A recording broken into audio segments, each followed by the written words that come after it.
Hello, everybody. We're back. We're going to do Revelation chapter 6 today. And there are a lot of things to draw. We're just going to try to put it all in. There's going to be some fun stuff. Yep, you got it, Denison. All right, so we're just going to go ahead and start. I'm going to start doing my screen share so that you can read along with me. If you're good readers, make sure that you're going ahead and reading. If you're not the greatest reader in the world, make sure that you are drawing ahead of time. All right. I can read, but Yep. We ended it with this massive praise over the Lamb and God because of what the Lamb did and how everyone was worshiping. And the key idea was that there was this scroll that God on the throne had, and the Lamb took the scroll. And since he has the scroll, he is now worthy to open. There are 7 seals closing that scroll. And as he slowly opens up the scroll and opens up first seal, second seal, third seal, fourth seal, some things are going to happen. And so that's what we're going to read about today. So we will start right here in chapter 6. I can read, but I'm not the perfect reader. That's okay. Just follow along and we'll be fine. Yeah. All right. So chapter 6, verse 1. And I saw when the Lamb opened one of the 7 seals, and this is the first one, okay? When he opened one of the 7 seals, I heard one of the 4 living creatures saying with a loud voice of thunder, "Come!" I have to yell it because he yelled it. And I saw and behold a white horse, and he that sat thereon had a bow, like a bow and arrow bow, and there was given unto him a crown, and he came forth conquering and to conquer. All right, now we're going to do number 2. We're going to read all these and then we'll draw all these. And when he opened the second seal, I heard a second living creature saying, "Come!" And another horse came forth, a red horse, and him that sat thereon, it was given to him to take peace away from the earth, that they should kill or slay one another. And there was given unto him a great sword. Okay, and now we're going to do number 3. And then he opened the third seal, and I heard the third living creature saying, "Come!" And behold, I saw a black horse, and he that sat on it had a balance in his hand. And this would be like a scale or a balance, kind of like what you do in math. This is the way they used to do things in the market. Sometimes you can see this at the grocery store, and you would put the apple or the banana or the orange on it, and then you'd weigh it and you put the different weights on it. And so this idea, this balance, is going to talk about money and buying and the old-fashioned adult word, the economy. All right, so this guy on the horse has a balance. I don't know how well you can do a balance when you're riding a horse, and I heard that there was a voice in the midst of the 4 living creatures saying, "A measure of wheat for a penny, and 3 measures of barley for a penny, and oil and wine hurt thou not." And penny is really bad translation. It should be just the good old-fashioned denarius. And the idea here is that these, a bag, I don't know how you draw a bag of wheat. Let's just say that's wheat. The price of wheat was going to be really expensive. And right now, since everybody is stuck at home baking bread for the first time ever, they're like, "I'm bored, let's try practicing baking bread." The price of wheat has gone up. It's harder to get wheat. And so we're kind of dealing with a little version of it. So this guy on a horse is bringing a scale, and he's making food cost different prices. And now we get the 4th one. The third horseman isn't really that exciting for kids, but that's okay. And then when he opened the 4th seal, I heard a voice of the 4th living creature saying, "Come!" And I saw, and behold, a pale horse, and him that sat thereon, his name was Death. Well, that's a cool name. And Hades followed him, and there was given unto them authority over a 4th part of the earth to kill to kill with a sword and with famine and with death and by wild beasts of the earth. All right, we're going to stop there. Okay. We're going to stop and we're going to talk about that. Now I'm going to draw it all back here. This is a cool part of the story. And maybe you guys have heard about the 4 horsemen of the apocalypse, and people like to talk about these kinds of things. And this is really where that idea comes from. We get, there is the scroll that Jesus took from God. And it's just this big piece of parchment. I don't know how big it was. And it was all rolled up. And then it might have been tied with string around it. But there were definitely these clay seals that were put on it. Big glob of clay. And it would hold it shut. 1, 2, 3, 4, 5, 6, 7. And then it would hold it shut. And it would also be official. If somebody said, oh, here's your mail, and you turn the letter around and you realize that somebody tore it open, you know somebody was reading your letter. So these seals, as long as they weren't broken, you knew, okay, no one's read this. And the Lamb, Jesus, the Lamb of God, would take it and he would break open the seal so that he could start to open it up and read it. And here's the first and the second and the third and the fourth seal. And that's what we just read about. And every time that he opened one, horsemen came out. And so now we're going to draw those guys. We're going to draw, I like to draw the horse head and the guy's head and what he's carrying. So that's what we're going to draw. All right, so let's get this erased. Get a messy whiteboard here.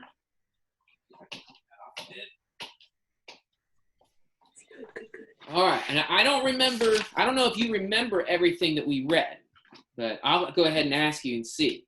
The first one opened, do you remember the color of the first horse? Black. No, the first horse was white. Again, I don't have a white color, but I'll draw his outline with black. So the first horse was white. Okay, and there's his ears and his hair. And the guy who's riding on it has a bow, like a bow and arrow bow. Okay, so you can draw a guy, and there's his fist, and he's holding a bow. You gotta draw the string, right?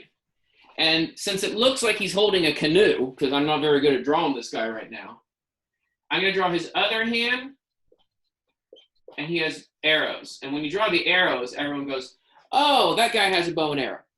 So that's how you have that.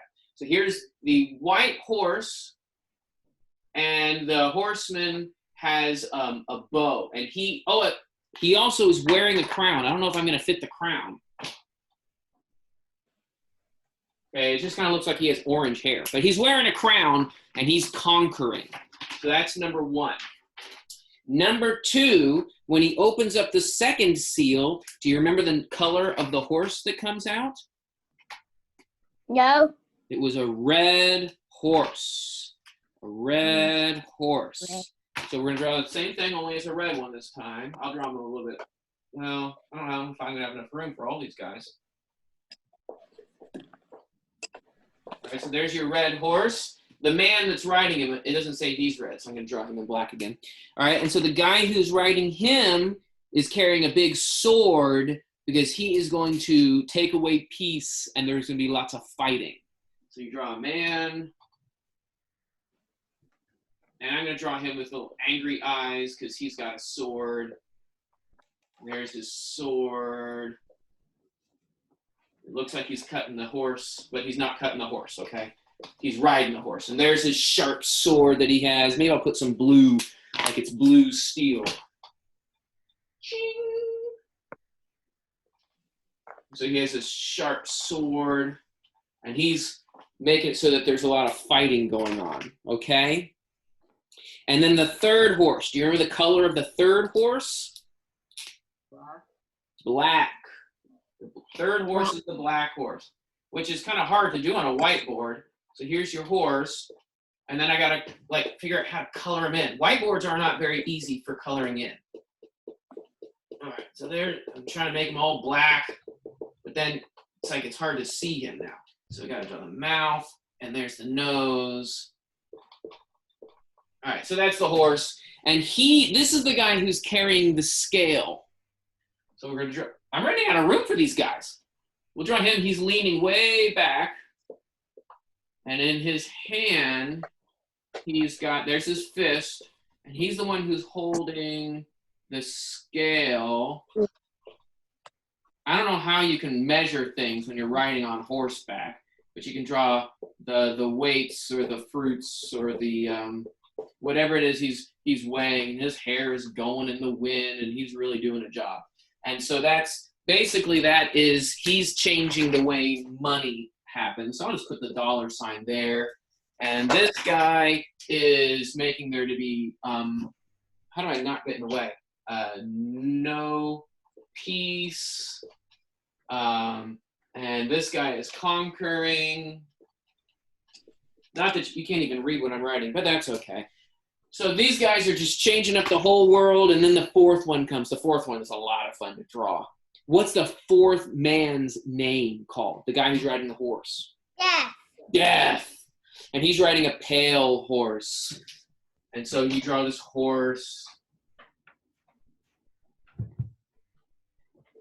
And he's riding this pale horse. And this is what I like to do. If his name is Death, and he's going to be doing lots of death stuff, I just go ahead and I put him like he's a skull face wearing the dark hood, because that's the way we always kind of picture Death walking around. So I just think it's fun to draw it that way. So here's his hood. He's got his hood and a cloak. Weapon. And coming out of his cloak is a skeleton hand. So you got to draw the bones. I don't know if this is how the guy actually looked. You know what I mean? But that's okay. Big old skeleton face. Whoa. So there's Death. And he's coming and he's bringing lots of death and killing. You can draw that it's a black cloak inside that hood. It's all shadowy and dark.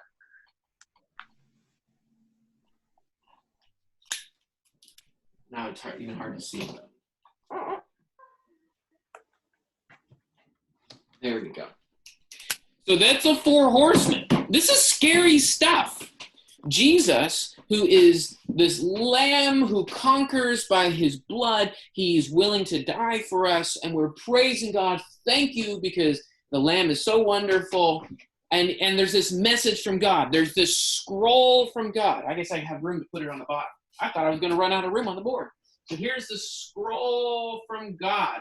And it has these 7 seals that are in 1, 2, 3, 4, 5, 6, 7 seals.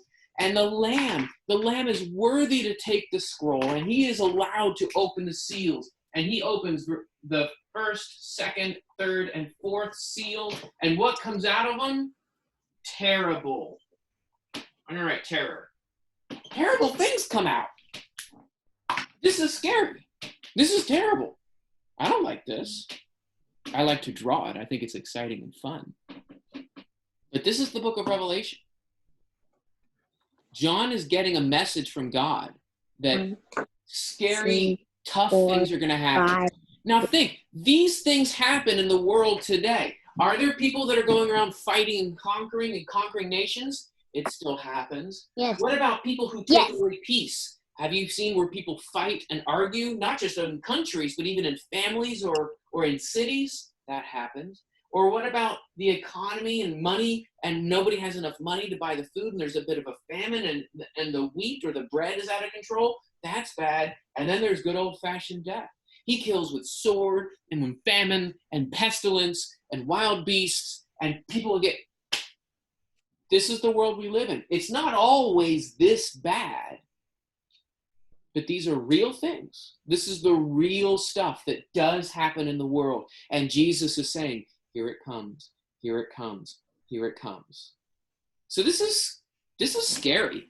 I think it's fun to draw, but it's not really fun to think about sometimes. But this is the message that we're getting in the book of Revelation. And Jesus is not excuse me, Jesus isn't hiding from it. He's letting us know, yep, this is exactly what's going to happen, guys. Get ready. And you know what? You guys are kids, but you need to get ready. You need to know these are the things that happen in the world. All right, I'm going to go back to screen sharing, and I'm going to read what happens next. And so here we have all of these things that are happening. And so I'm going to go ahead and I'm going to draw this death guy again, because it kind of reminds us of what was going on. So you have death, and he's coming out, and he's reaching out to get you. And it's just this, you can draw this bones, right? There's a hand bone and a wrist bone, and there he is, and he's wearing his cape, or his hood, and it's this scary guy. And so these scary things are happening. These scary things are happening, and it's true, and it's real, and we might not like it, but hey, we're living in there's a virus and there's a pandemic going on, so it kind of makes sense. These are real things that happen. So now we're going to get the fifth seal. This is a pretty interesting one. I saw underneath the altar the souls of them that had been killed for the word of God and for the testimony that they held. And they cried with a great voice, saying, How long, O Master, the holy and true, dost thou not judge and avenge our blood on them that dwell on the earth? How long are you not going to judge and avenge our blood? And there was given unto them each a white robe, and it was told unto them that they should rest yet for a little time, until their fellow servants also and their brethren should be killed, even as they were, and soon should be fulfilled. What's the big difference between these guys that happened here and this? One big difference is, remember how these guys, they were all riding on horses, right? Mm-hmm. Is there a horse in the fifth? No. No, it's a big, big change. And we're going to talk about that pattern. We're going to see that pattern of a big change happening at other times. All right, but I just wanted to point that out. So now what we have to do is we have to draw an altar to God. And I'm going to do a pretty simple one, but basically an altar to God was some sort of cube or rectangle piece, and there were often horns on the corners of the altar. And the horns would be like power. And so you can draw little spikes coming out, and then you can draw your fire, because this is where they would burn the sacrifices on this altar to God, and then the smoke would go up to God, okay? You can draw some shading in the smoke so that you can see that it's really smoky. And so here is this altar to God. But what he sees is underneath the altar, the souls of the people that were killed for the word of God. So underneath this altar, you need to draw God's people. How do you think they feel? It says they're crying with a loud voice. How long? It says they were killed because they were Christians. How do you think they feel? Happy? No. No, they're sad. No. You need to draw the crying eyes like this and frowning mouths open because they're crying out. You could draw some tears so they can really see that they are sad, right? I'm going to draw this one as a girl. Give her some girl hair. And the other one's going to be a guy. Give him some spiky guy hair. And they're crying, and they're so sad. You can have their hands up in the air. Sometimes I draw a hand like on your chest going, oh, this is so terrible. And their hands are going out. And they are crying out. What's their question that they're asking God? How long? And I'm going to write that out. How, wake up phone, long. Because didn't we just read about 4 horsemen doing very scary things? Mm-hmm. And the reason these Christians are crying isn't just because of the scary things of the horsemen. They're crying because because they were killed because they were Christians. How long, God? How long are we going to get killed? How long is this going to happen? And here's the answer they get. How long until you judge the people that killed us? Okay, that's a good question to ask. And, oh, wake up my phone. Come on, little phone. Don't fall asleep on me. All right, so they ask how long, and the answer is, first, they get a white robe. So you can draw some white clothes. Okay. What do you think it means if the robe they got is colored white? What does white robe mean? What do you think a white robe is supposed to mean in the Bible? Clean. Clean.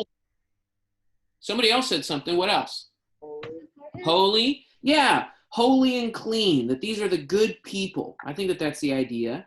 They're given a white robe, holy and clean, and it was told unto them that they should rest or wait a little while. So the question is, how long? The answer is wait. That's not the answer they wanted, I bet, but it's the answer they get. How long, O Lord? Here we are, we're underneath the altar. We got killed. We're sad. These things and these situations are terrible. How much longer until you judge the people that hurt us? And they get a white robe because they're holy, but they're told to wait because other people are going to get killed too. That's just a scary message. Okay, now we are going to do the sixth seal, okay? Let me draw a 6 here. All right. Let's do the sixth seal. Oh, let me zoom in there. And I saw he opened the sixth seal, and there was a great earthquake, and the sun became black as sackcloth of hair, and the whole moon became blood, and the stars of heaven fell to the earth as a fig tree casts her unripe figs when she is shaken of a great wind. And the heaven itself was removed or rolled up like a scroll when it's rolled up, and every mountain and island were moved out of their places, and kings of the earth and princes and the chief captains and the rich and the strong and every slave or bondman and free man, they hid themselves in the caves and in the rocks of the mountains. And they say to the mountains and the rocks, fall on us and hide us from the face of him that sits on the throne and from the wrath of the Lamb. For the great day of wrath has come, and who is able to stand? Okay, and so that's the end of what we're going to read, and we have to draw this. Okay, when he opens the sixth seal, I'm going to color this one in because we're going to draw a lot of things with this guy. When he opens up the sixth seal, does a horseman come out? No. No. Is it the altar? No. No. It's a bunch of other things again. All right. So first is an earthquake. Okay. The only way I know how to draw an earthquake is I draw a house shaking. So you can draw a house over here. I'm going to erase that and get down a little bit. Hold on. If you draw a house with the shaky lines around it, it means that's an earthquake. So there's your house. I don't think they had houses like this back then, but that doesn't matter.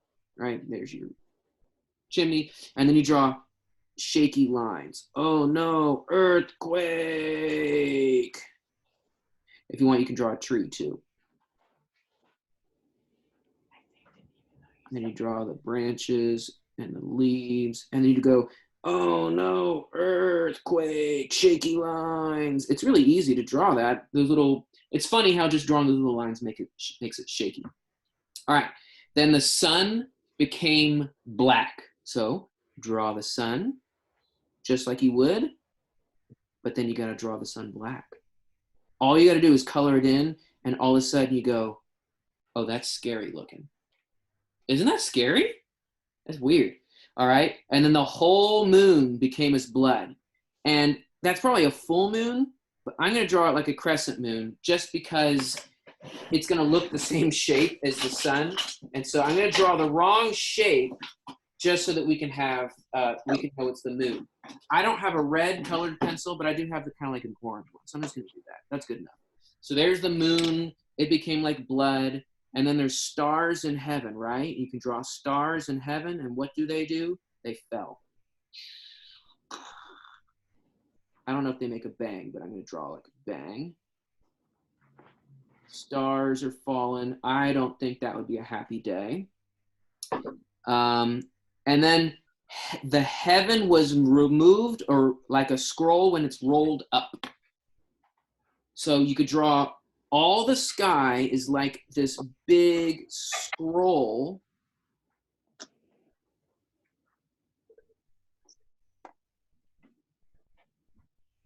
And it's going to get rolled up.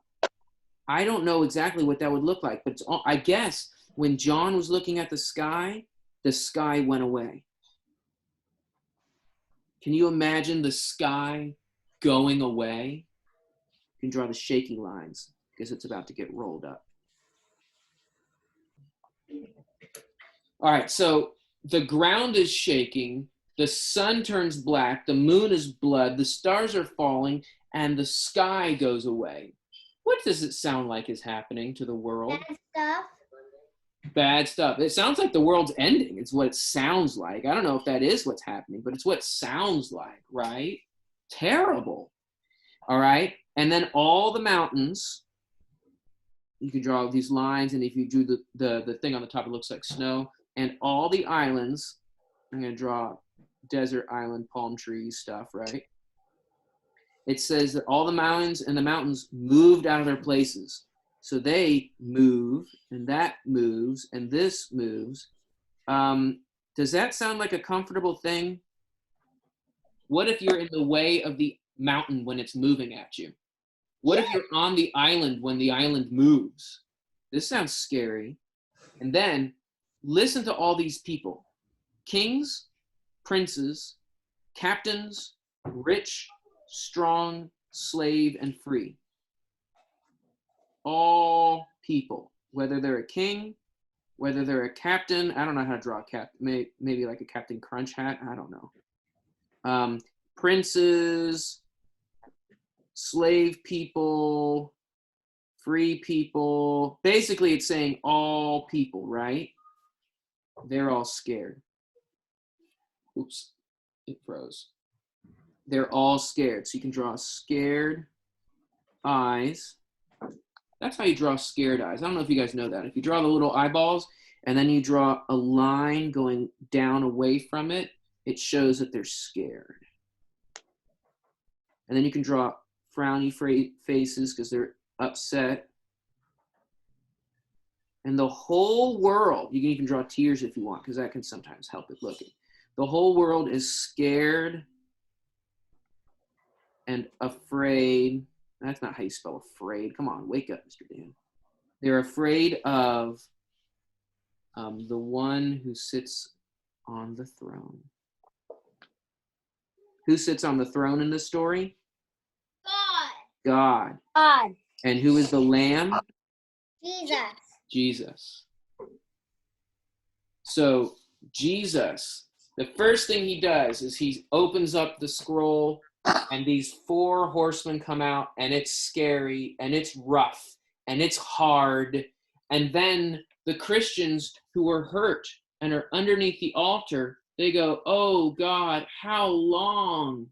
And their answer is, "You gotta wait. You gotta wait. Hold on."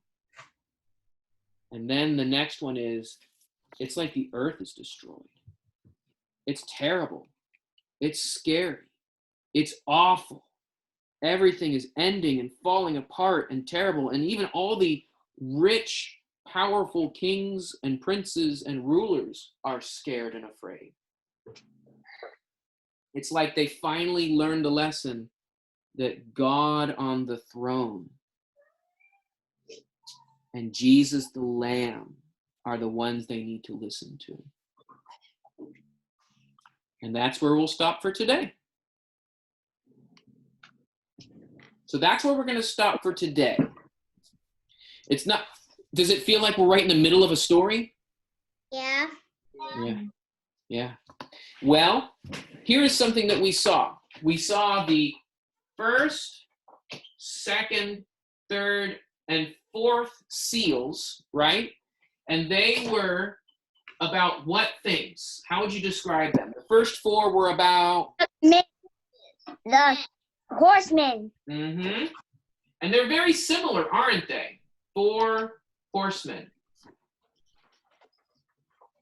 Right? I mean, each horseman was a little bit different, but they were very similar together. Then the fifth one was very different, wasn't it? Right? And that was the altar. The fifth one was very different, and that was the altar. And then the sixth one was, again, different, right? And I'll call that earthquake. I don't know what else to call it.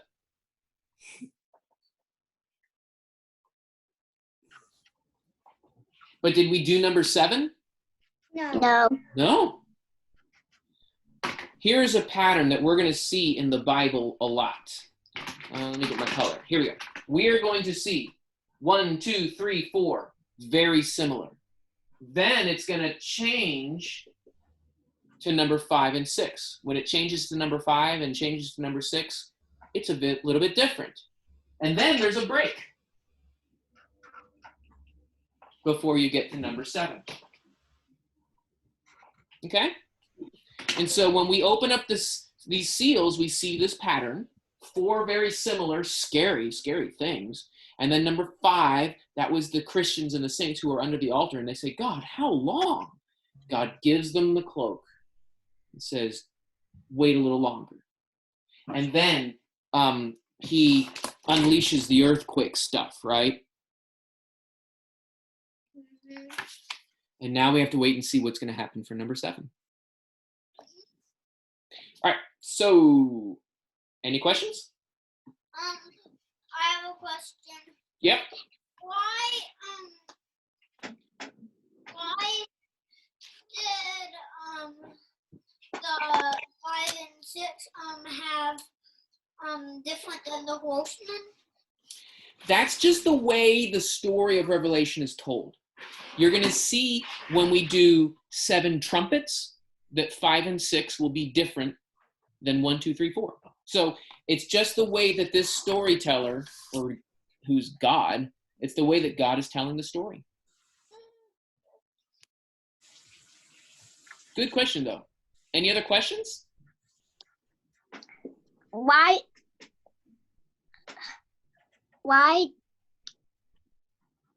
did the man have a weight? The scale, right, for the weights, that's the way that they counted money and measured things. Oh. And the counting of money and measuring things is talking about how much do your groceries cost? And how much does your food cost? And so this is a symbol of saying the price of food is going up, is going up, is going up, is going up, is going up. And it's going to be really expensive to buy food. And if I don't have enough food, how am I going to feel? Hungry. I think that that's what he's talking about. A hungry time is coming. Cool. Well, those are good questions. And I think I'm going to sign off for now.